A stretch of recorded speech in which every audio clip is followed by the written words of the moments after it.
Hello, Matujam, and you're watching Morning Pulse on Bill TV. Congress leader V. Hanumantha Rao has called for a strong push on the Women's Reservation Bill in the upcoming Parliament session starting on the 16th.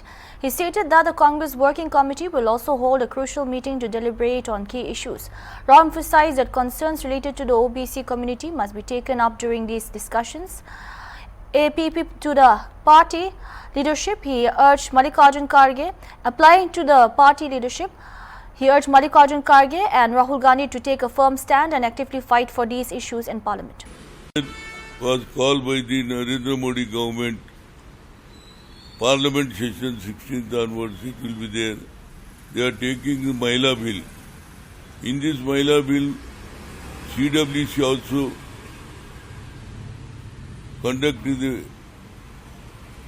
CWC meeting. In this meeting, as a OBC MPs, former convener, I am requesting the CWC meeting, they should take in the Mahila bill, OBC issue also should be taken, because only ladies means category SC/ST will be there, but at the same time OBC also they should discuss in this meeting. Otherwise, all upper class ladies will come, below poverty people like OBC, they should get in Parliament and Assembly also, their share should be there. Only simple, the bill will be passed. So another, already the caste wise Janagana is going on, but in the Janagana pro forma, I have seen only SC/ST are taking serious.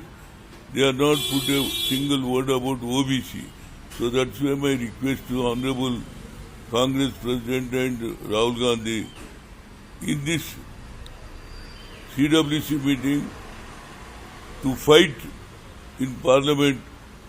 Previous also, Sharad Yadav ji, Mulayam Singh, everybody was asking for categorization in the OBC bill. But only ladies will be passed means only upper class people, ladies will get opportunity. Below poverty people like OBC, they should not get their share. So they should fight in the Parliament. Subcaste also, OBC also get reservation in the Parliament. Then only our Mahatma Jyotirao Phule also fighting for the 18th century onwards. To OBC also should come forward. So my request, they should take seriously discussion in CWC and at the same time they will fight in the Parliament. Our OBC issue also taken by Rahul Gandhi, Kanyakumari to Kashmir. After that, every OBC was very happy. But in this session, definitely they will fight for OBC. At the same time, on 16th, we are organizing. Indian Home Minister Amit Shah says the party's manifesto aims to uplift all sections in West Bengal and offer a way out of prevailing despair. He highlighted measures to address farmers' concerns and said the roadmap aligns with Prime Minister Narendra Modi's vision of a developed India. Shah also claimed that people in the state are seeking real change, adding that the party is currently functioning as the principal opposition in the assembly. 2026 Bengal विधानसभा के चुनाव के लिए अपना संकल्प पत्र अभी आप सबके सामने जारी किया है। संकल्प पत्र बंगाल के हर तबके में व्याप्त गहरी निराशा से बाहर निकलने का एक मार्ग है। इस संकल्प पत्र के अंदर कृषि बर्बाद होने से कई प्रकार की आशंकाओं से घिरे किसान को एक नया मार्ग दिखाएगा। बेरोजगार युवा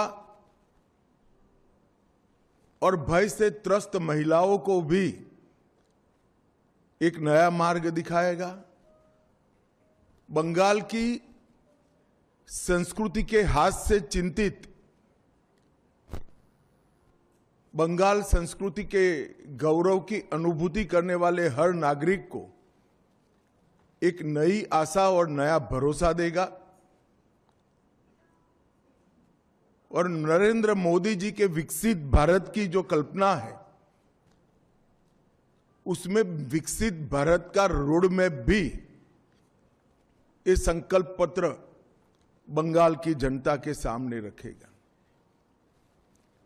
ये 15 साल एक प्रकार से बंगाल के लिए, बंगाल की जनता के लिए काल रात्रि के दुस्वप्न समान रहे हैं। बड़ी आशाओं के साथ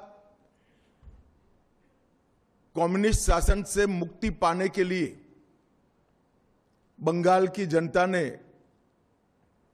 ममता दीदी को मैंडेट दिया था। 5 साल कम पड़े हैं ऐसा कर कर दूसरा मैंडेट भी प्राप्त किया और फिर अपने सिंडिकेट, गुंडे और घुसपैठियों की नाकचूड़ से तीसरा मैंडेट भी उन्होंने प्राप्त किया। मगर ये 15 साल में जिन आशाओं के साथ ममता जी को बंगाल की जनता ने सत्ता का सुकान दिया था, वो भयभीत है जनता, निराश है और मन से परिवर्तन चाहती है। और विगत 10 सालों में भारतीय जनता पार्टी ने यहां पर एक रचनात्मक विपक्ष के रूप में मान्यता हासिल की है। आज बंगाल की विधानसभा में हम मुख्य विपक्षी दल के रूप में काम कर रहे हैं और यही 10 साल में पूरे देश भर में नरेंद्र मोदी जी के नेतृत्व में लोकाभिमुख शासन कैसे हो सकता है, इसका एक उत्कृष्ट उदाहरण। Chief Electoral Officer Punjab Anindita Mitra has said that the notification for the special intensive revision is yet to be announced in the state. She noted that preparatory exercises are underway, including mapping voters by cross-referencing the 2003 and 2025 electoral rolls. Mitra urged citizens to cooperate with booth-level officers, adding that officials, including district collectors, will hold meetings to ensure a smooth process. SIR की अभी notification हमारे state के लिए होनी बाकी है, लेकिन SIR के टाइम पे हमें किसी भी किस्म की मुश्किलात जो है उसका सामना ना करना पड़े, उसके लिए CEO ऑफिस अपने डिस्ट्रिक्ट इलेक्शन ऑफिसर्स के राही ज़्यादातर काम जो है वो हम मुकम्मल करके रख रहे हैं। जैसे कि हमें ये समझने की ज़रूरत क्या है, मतलब स्पेशल इंटेंसिव रिविजन। आपकी जहाँ पे वोट आपकी अंकित है 2025 के लिस्ट में, उसमें कोई स्पेलिंग मिस्टेक है, अगर लिंग गलत लिखा गया है, मेल फीमेल, कौर की जगह सिंह लिख हो गया है, या वाइफ ऑफ की जगह डॉटर ऑफ लिख हो गया है, या आपके एड्रेस की किसी किस्म की दुरुस्ती चाहिए, ये सारी चीज़ें प्लस आपकी जो फोटोग्राफ है वो अपडेटेड फोटोग्राफ, आपका मोबाइल नंबर अपडेट, ये करने के लिए SIR की प्रक्रिया जो है वो शुरू की जा रही है।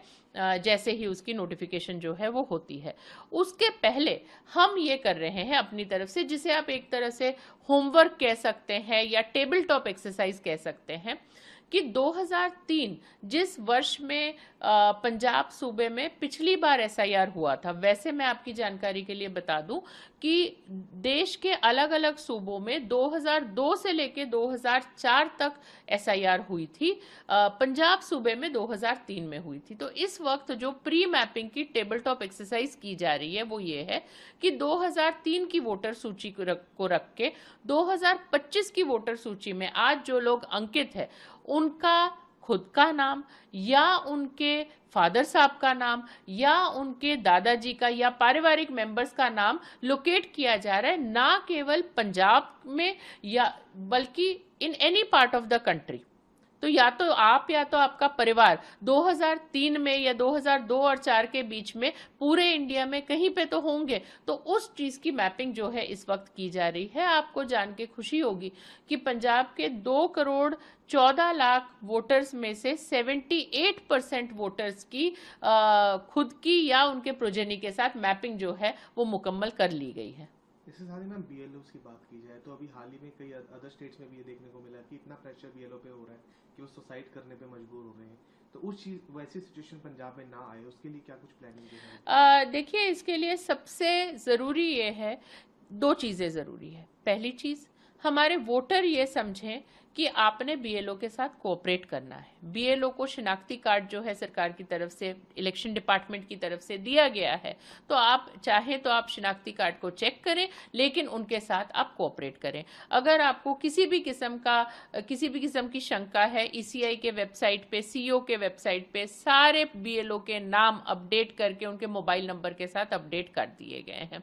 दूसरी चीज ये है कि हम ये कोशिश कर रहे हैं कि हमारे जो सीनियर ऑफिसर्स हैं, सीनियर ऑफिसर से हमारा मतलब है हमारे इलेक्टोरल रजिस्ट्रेशन ऑफिसर्स, जो ज़्यादातर SDMs है, कहीं कहीं पे जॉइंट कमिश्नर म्युनिसिपल कॉरपोरेशन इत्यादि है, वो लीड लें।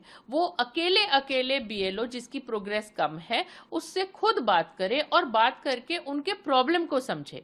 इसी श्रृंखला में हमें ऐसे बहुत सारे BLO मिले जिनकी सेहत ठीक नहीं रहती थी, हमें ऐसे बहुत सारे BLO मिले जो प्रेग्नेंट थे या उनकी शादी होके वो कहीं और चले गए थे, तो इस वजह से उनकी प्रोग्रेस नहीं निकल रही थी। हमने वो सारे BLOs चेंज करके जो लोग काम कर सकते हैं उनको ड्यूटी पे हमने जो है लगा दिया है। हैविंग सेड दैट, फिर भी हमारे EROs डेली बेसिस पे BLO को जो प्रॉब्लम आ रही है उसको सुलझाने में लगे हुए हैं। अगर कोई हाई राइज बिल्डिंग के BLO है, वहां पे हमारे ERO खुद आगे होके RWA या MWA के साथ बात कर रहे हैं कि आप अपने ग्रुप पे मैसेज डालिए कि हमारा BLO इन दिनों पे आएगा और हमारे BLO के साथ आपके रेसिडेंट्स जो है वो कोऑपरेट करें। इसके साथ ही मैम एक चीज और अभी आ रही है कि जितने भी विपक्षी दल हैं उनके द्वारा ये बात कही जा रही है कि प्री मैपिंग के अंदर उनको साथ लेके नहीं चला जा रहा। जैसे मैंने आपको बताया, pre SIR mapping is just homework, सिर्फ और सिर्फ ये होमवर्क है। आज की डेट पे कुछ भी एक्शन जो है वो नहीं हुआ है। जिस दिन नोटिफिकेशन होगी, मैं खुद अपने पद्धर पे, सारे DC साहिबान अपने पद्धर पे एंड हर एक BLO BLA के पद्धर पे मीटिंगें करेंगे। हम सारी अपडेटेड इंस्ट्रक्शंस, क्योंकि आज की डेट पे ECI से फ्रेश इंस्ट्रक्शंस रिसीव नहीं हुई हैं, जैसी इंस्ट्रक्शंस रिसीव होती है हम इंस्ट्रक्शंस की कॉपी भी साझी करेंगे। साथ में ही हम पूरे स्टेट की assembly constituency wise, polling booth wise आपको पॉलिटिकल पार्टीज के साथ 2003 की वोटर सूची भी साझी करेंगे और 2025 की भी वोटर सूची साझी करेंगे, ताकि आप अपनी तरफ से जितनी आपने निगरानी करनी है या जो भी चीज पे आपने ध्यान देना है वो सारा कुछ आप कर सकें। तो कब तक उम्मीद लग रही है मैम की नोटिफिकेशन जो है वो इसके बारे में मैं कॉन्फिडेंटली इस वक्त नहीं कह पा रही हूँ, लेकिन हाँ, ECI से जो हमें चिट्ठी मिली है उसके हिसाब से उन्होंने ये लिखा है कि अप्रैल के महीने में SIR शुरू होने की संभावना है। Union Home Minister Amit Shah has announced a series of key promises, stating that the government will adopt a zero-tolerance policy against infiltrators. He assured that dearness allowance for government employees and pensioners will be ensured with a 7th Pay Commission recommendation to be implemented within 45 days. Shah also promised a monthly financial assistance of Rs 3,000 for mothers to be directly transferred to their bank accounts. He added that flagship schemes like Ayushman Bharat will be fully implemented in West Bengal. 2026 Bengal विधानसभा के चुनाव के लिए अपना संकल्प पत्र अभी आप सबके सामने जारी किया है। संकल्प पत्र बंगाल के हर तबके में व्याप्त गहरी निराशा से बाहर निकलने का एक मार्ग है। इस संकल्प पत्र के अंदर कृषि बर्बाद होने से कई प्रकार की आशंकाओं से घिरे किसान को एक नया मार्ग दिखाएगा। बेरोजगार युवा और भय से त्रस्त महिलाओं को भी एक नया मार्ग दिखाएगा। बंगाल की संस्कृति के हाथ से चिंतित,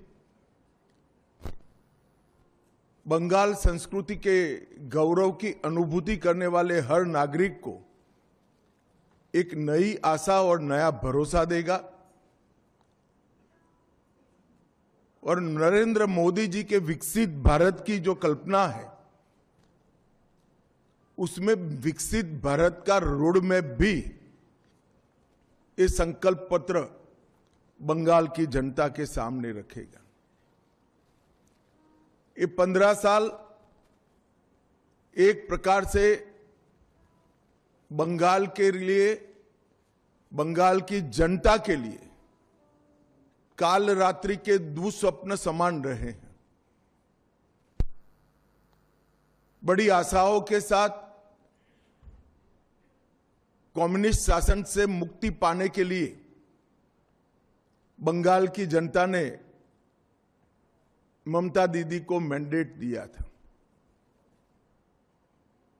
5 साल कम पड़े हैं ऐसा कर दूसरा मैंडेट भी प्राप्त किया और फिर अपने सिंडिकेट, गुंडे और घुसपैठियों की नाकचूड़ से तीसरा मैंडेट भी उन्होंने प्राप्त किया। मगर ये 15 साल में जिन आशाओं के साथ ममता जी को बंगाल की जनता ने सत्ता का सुकान दिया था, वो भयभीत है जनता, निराश है और मन से परिवर्तन चाहती है। और विगत 10 सालों में भारतीय जनता पार्टी ने यहां पर एक रचनात्मक विपक्ष के रूप में मान्यता हासिल की है। आज बंगाल की विधानसभा में हम मुख्य विपक्षी दल के रूप में काम कर रहे हैं और यही 10 साल में पूरे देश भर में नरेंद्र मोदी जी के नेतृत्व में लोकाभिमुख शासन कैसे हो सकता है, इसका एक उत्कृष्ट उदाहरण। Rajasthan Minister Jokram Patel has praised Chief Minister Bhajan Lal Sharma, saying multiple budgets have delivered major developments for Jaipur, including projects like the metro. He added that the government will soon hold meetings to further shape Jaipur into a historic city. Targeting the opposition, Patel alleged that the Congress lacks vision and focuses only on headlines, asserting that the government will respond through development and on-ground work. Bharat में हमारा जयपुर शहर विश्व प्रसिद्ध शहर है, pink city के नाम से जाना जाता है। देश और विदेश के अनेक लोग यहाँ आते हैं।